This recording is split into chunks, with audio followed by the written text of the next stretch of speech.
एक middle class में रहने वाले इंसान का सबसे बड़ा ड्रीम क्या होता है मालूम है? कि उसके पास एक कार आ जाए। ये ड्रीम उस इंसान को फुलफ़िल करने के लिए बहुत सारे स्टेप से गुज़रना होता है, और उसमें से एक स्टेप जो होता है वो ये होता है कि उसे जाना होता है ड्राइविंग स्कूल में, और उसे ड्राइविंग सीखनी होती है। कुछ कुछ लोग तो ड्राइविंग को बहुत इन्जॉय करते हैं, लेकिन कुछ कुछ लोगों के लिए ये बहुत ही डिफ़िकल्ट और ट्रबलसम एक्सपीरियंस हो जाता है। आज मैं इस वीडियो के माध्यम से आपको बताऊंगा कि अगर आप कार खरीदने की योजना बना रहे हैं या फिर कार सीखने की योजना बना रहे हैं, तो बिल्कुल इस वीडियो को पूरा देखिए। और अब मैं आपको बताऊंगा मेरे लाइफ के एक्सपीरियंस से कि जब मैंने कार सीखी मुझे क्या क्या प्रॉब्लम्स हुई। देखिए, हमें देखकर सीखना चाहिए, हमें सुनकर सीखना चाहिए, हमें ठग कर नहीं सीखना चाहिए। ठग जाने के बाद सीखे तो क्या सीखे। लेकिन फ्रेंड्स, आपका भाई जो है वो ठग कर सीख चुका है। मेरे 12,000 रुपये खर्च कर चुका हूँ मैं सिर्फ ड्राइविंग के लिए, पर अब मुझे ड्राइविंग आ गई है, मेरी कार भी आ गई है। आप मुझे कंग्रेचुलेट कर सकते हैं। लेकिन जो एक्सपीरियंस जिस दौर से मैं गुज़रा हूँ फ्रेंड्स, मैं चाहता नहीं हूँ कि आप भी उस दौर से गुज़रें। तो वॉनेबल ड्राइवर्स, सावधान हो जाइए। मैं आपको बहुत इंपॉर्टेंट टिप्स बताने वाला हूँ। अगर अभी तक आपने मेरा चैनल सब्सक्राइब नहीं किया हो तो प्लीज़ सब्सक्राइब करिएगा, मेरे साथ वीडियो में बने रहिएगा। चलिए शुरू करते हैं इस वीडियो को। सबसे पहली गलती, कभी भी आप ड्राइविंग स्कूल अटेंड मत करिए। ड्राइविंग स्कूल में अगर आप जाएंगे ड्राइविंग सीखने के लिए, 3,000 रुपये आपसे ले लेंगे वो शुरू में ही। एवरीडे आपसे साइन करवाएंगे। जो लोग ड्राइविंग सीख चुके हैं, जो सक्सेसफुल ड्राइवर्स नहीं बने हैं, वो मेरी बात को भली भांति समझ रहे होंगे। और जब वो कार चलवाएंगे तो कार में एसी ऑन नहीं होगा। कार एकदम पुरानी वैगनआर टाइप की होगी, जिसके गियर बहुत ही हार्ड होंगे। थोड़ी स्पीड आप लोगे, इंस्ट्रक्टर आप पे चिल्लाएगा। थोड़े क्लच को आप मिस हैंडल करोगे, जो आपसे होना ही है, बहुत चिल्लाएगा इंस्ट्रक्टर आप पे। दिन भर वो चिल्लाएगा आपसे। आप म्यूज़िक ऑन नहीं कर सकते उस कार में, क्योंकि उसमें म्यूज़िक होगा ही नहीं। उनका बेस मॉडल होता है, कोई भी फीचर्स नहीं होते हैं उसमें। उसमें कोई भी एयर बैग्स आपको मिलेंगे ही नहीं। वो तो पुरानी वैगन आर है, पुरानी 800 है। कहीं आपने ठोक दी तो जान माल को नुकसान हो सकता है। और वो आपको कभी भी रिस्क नहीं लेने देगा, कुछ सीखने देगा ही नहीं। बस आपको बैठना है, 20 मिनट घुमाएगा और वापस लौटा के दे देगा। ये ABC बता देगा, ये एक्सीलेटर है, A B ब्रेक है और C क्लच है। ये करो, वो करो, स्पीड करो, ब्रेक करो, गाड़ी रुका दो। बस आप फ्रस्ट्रेटेड हो जाएंगे। और मुझे क्या लगा कि 20 दिन मैं पर्सनल एक्सपीरियंस आपसे शेयर कर रहा हूँ फ्रेंड्स। आपको दुख भी होगा जानकर, लेकिन मैं रियली दिल खोल के आपसे बात करना चाहता हूँ। आप ही मेरी फैमिली है। जब मैंने वैगन आर पे वो गाड़ी सीखी, और मैंने अमेज़ बुक की थी, होंडा अमेज़, जो कि एक सेडान है। और मेरे परिवार में मेरी मॉम को गाड़ी चलाना नहीं आती, बट नेचुरल। मेरे अंकल्स को चलानी नहीं आती है, मेरी वाइफ को नहीं आती है, मेरे किसी भी परिवार में मेरे भाई को भी नहीं आती है। 20 लोग पहुंच गए इनॉग्रेशन में। इनॉग्रेशन मतलब गाड़ी खरीदने गए। मामला ऐसा लग रहा था कि कोई इनॉग्रेशन सेरेमनी हो रही है, फ्लावर्स वगैरह, कॉन्ग्रेचुलेशन, ये वो। मैंने वैगन आर सीखी हुई है, और मैं देख रहा हूँ मेरा ध्यान तो उनकी तरफ है ही नहीं। सेल्फी पे सेल्फी चल रहे हैं। एमएस वालों, जो होंडा शोरूम ने मेरा फ़ोटो खींच के भी 5 मिनट के अंदर पूरी फैमिली के साथ फ़ोटो भी पेश कर दिया एल्बम में। मैं बड़ा खुश, गिफ्ट भी दिए हमको। ऐसे कोई डिनर सेट दिया, फूल दिए, कैडबरीज दी। वो हनुमान जयंती का दिन था, गाड़ी को डेकोरेट कर दिया था। मैं देख के मैंने बोला, यार आज तो ड्रीम फुलफिल हो रही है। बोनेट पे फूल बने हुए लगे हुए थे, और मेरी गाड़ी गियर वाली थी, ऑटोमेटिक नहीं थी, टॉप एंड वेरिएंट था। लेकिन मज़ा आ गया था यार।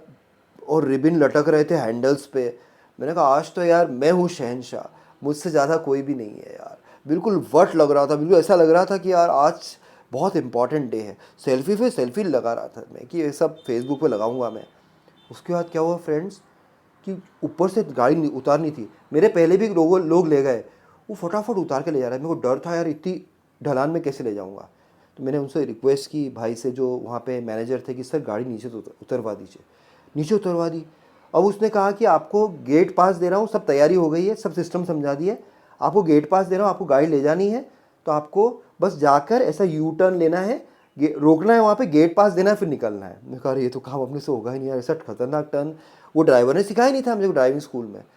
तो फिर क्या हुआ फ्रेंड्स कि मेरे जितने मेहमान थे वो चले गए सारे। अब बची मेरी मॉम, मेरी वाइफ और मेरे अंकल और एक छोटा मेरा भतीजा।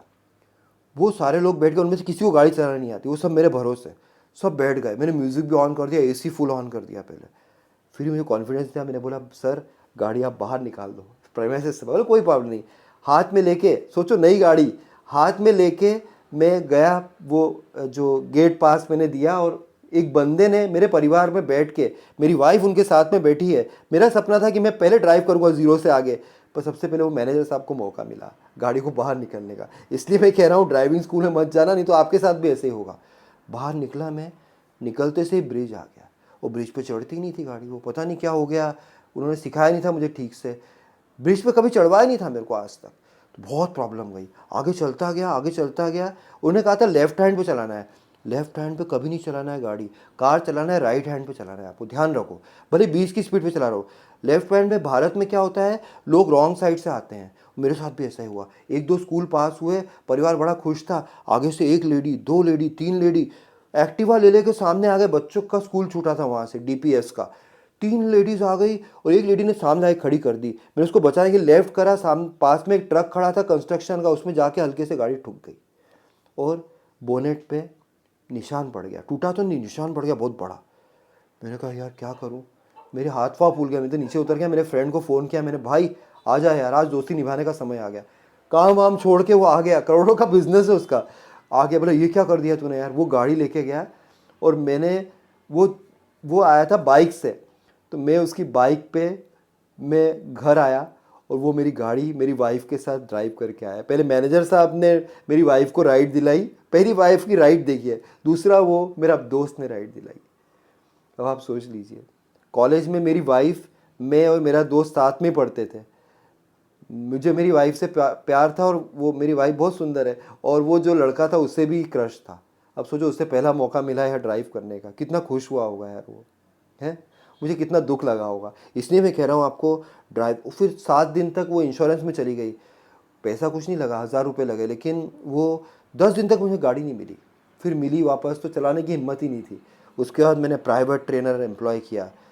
वो प्राइवेट ट्रेनर ने बोला था 1 घंटे के वो 300 रुपये लेंगे, पेट्रोल भी आपका, गाड़ी भी आपकी।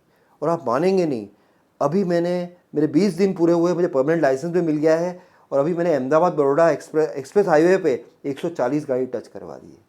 कहीं भी मैं इजीली मोड़ लेता हूँ। उन्होंने मुझे सारी बातें समझाई, क्लच को कैसे करना है। उनको ये चिंता नहीं थी कि क्लच को आप धीरे लगाओ गाड़ी ठुक जाए, कुछ भी नहीं। स्टीयरिंग वगैरह सब कि आपका क्लच प्लेट खत्म हो जाए। क्लच प्लेट खत्म नहीं होता एक दिन में, लेकिन क्योंकि गाड़ी उनकी नहीं थी, इसलिए पहली बात वो बहुत अच्छा बिहेव करते हैं और इतना चिल्ला भी नहीं रहते। उनको पैसे रोज़ के रोज़ चाहिए थे, उनको मैंने बोल दिया था एंड में दूंगा, लेकिन 6000 रुपये लिए उन्होंने मुझसे। तो एक दिन का 300 रुपये, 20 दिन की ट्रेनिंग थी, बहुत ही बढ़िया। 20 दिन क्या, 15 दिन के अंदर तो वो जो ड्राइवर साहब थे जो ने सिखाया मेरे को, वो अपनी एक्टिवा लेके आगे चलते थे, मैं उनके पीछे पीछे चल रहा था। बाद में एक्टिवा मेरे पीछे पीछे चला रहे थे। एक दिन तो ऐसा आया कि वो आया ही नहीं। मैं कहा सर नहीं आया, 18 देता। बोलते हैं मैं फतेहगंज खड़ा हूँ, हमारे फतेहगंज बहुत भीड़ भाड़ वाली जगह है, मैं फतेहगंज खड़ा हूँ, आप गाड़ी लेके आओ, लाइसेंस लेके आना। मैं, आप मानेंगे नहीं, एकदम कॉन्फिडेंटली अकेले लेके गया वहाँ तक। इसलिए याद रखना है, हमेशा इंस्ट्रक्टर रखिए। थोड़ा महंगा पड़ेगा, मेरे को 6000 रुपये लगे, लेकिन वो जो 3000 दिए मैंने वेस्ट किए थे। और एक और भी मैंने हायर किया था बीच में, एक और जगह गया मैं, पहले 3000 रुपये से 20 दिन सीखे, उसके बाद 2500 रुपये देकर एक और जगह सीखा, कुछ भी समझ में नहीं आया, उनकी गाड़ी में सीखा। ये जो ड्राइविंग स्कूल वालों से मत सीखिए, बिल्कुल मत सीखिए। मैं उनके अगेंस्ट नहीं, पर वो ठीक से सिखा ही नहीं रहे हैं आपको। उनकी चाल यही है कि 20 दिन में उनको समझ में नहीं आया, 20 दिन और सीखेंगे और पैसे आपसे लूट लेंगे। प्राइवेट इंस्ट्रक्टर रखिए। उसी ड्राइविंग स्कूल में आपको फ़ोन करके कहना है कि मेरी गाड़ी आ गई है और मुझे एक इंस्ट्रक्टर चाहिए। वही ड्राइवर जब आएगा ना आपके, मैंने तो उस ड्राइवर को बुलाया था, वो बेकार ड्राइवर था, मैंने तो दूसरा बुलाया। अगर वही ड्राइवर भी आप बुलाएंगे ना, वो आपसे बहुत डिसेंटली बिहेव करेगा। ऐसे में स्पीड करो, ब्रेक करो, ये करो, रुका दो, क्या कर रहे हो, क्लच क्यों नहीं दबा रहे हो, ऐसा आपको ट्रॉमेटाइज नहीं करेगा वो। तो समझ गया बात, आपको क्या करना है। जो मेरे साथ हुआ वो आपके साथ ना हो। मेरी पहली गाड़ी जो मैंने चलाई, वो मेरा ड्रीम था कि मैं अपनी वाइफ को बिठाकर गाड़ी चलाऊं। लेकिन पहला मौका मैनेजर साहब को मिला होंडा शोरूम के, दूसरा मौका मेरे फ्रेंड को मिला, मुझे नहीं मिला। तो इस बात का मुझे जीवन में हमेशा दुख रहेगा, क्योंकि अब गाड़ियाँ भले मैं मर्सिडीज़ लूँगा, मैं ऑडी लूँगा, कुछ भी लूँगा, पोर्शे लूँगा आगे, लेकिन जो पहली गाड़ी जो मैंने चलाई है उसका एक्सपीरियंस मेरा बहुत ख़राब रहा। लेकिन अब मैं पूरी तरह सेटिस्फाइड हूँ। Always go for a private instructor, ठीक है। जो भी मैंने आपको टिप्स बताई है ये सब प्रैक्टिकल टिप्स हैं। अगर आपको अच्छी लगी हो चैनल को सब्सक्राइब करिएगा, वीडियो को लाइक करिएगा, बेल आइकन को हिट करिएगा, अपने फ्रेंड से शेयर करिएगा। फिर मिलता हूँ किसी और दिन ऐसे ही इंटरेस्टिंग फैक्ट्स और इंटरेस्टिंग इंसिडेंट्स मेरे लाइफ से आपके साथ शेयर करते हुए। तब तक के लिए बाय, टेक केयर फ्रेंड्स।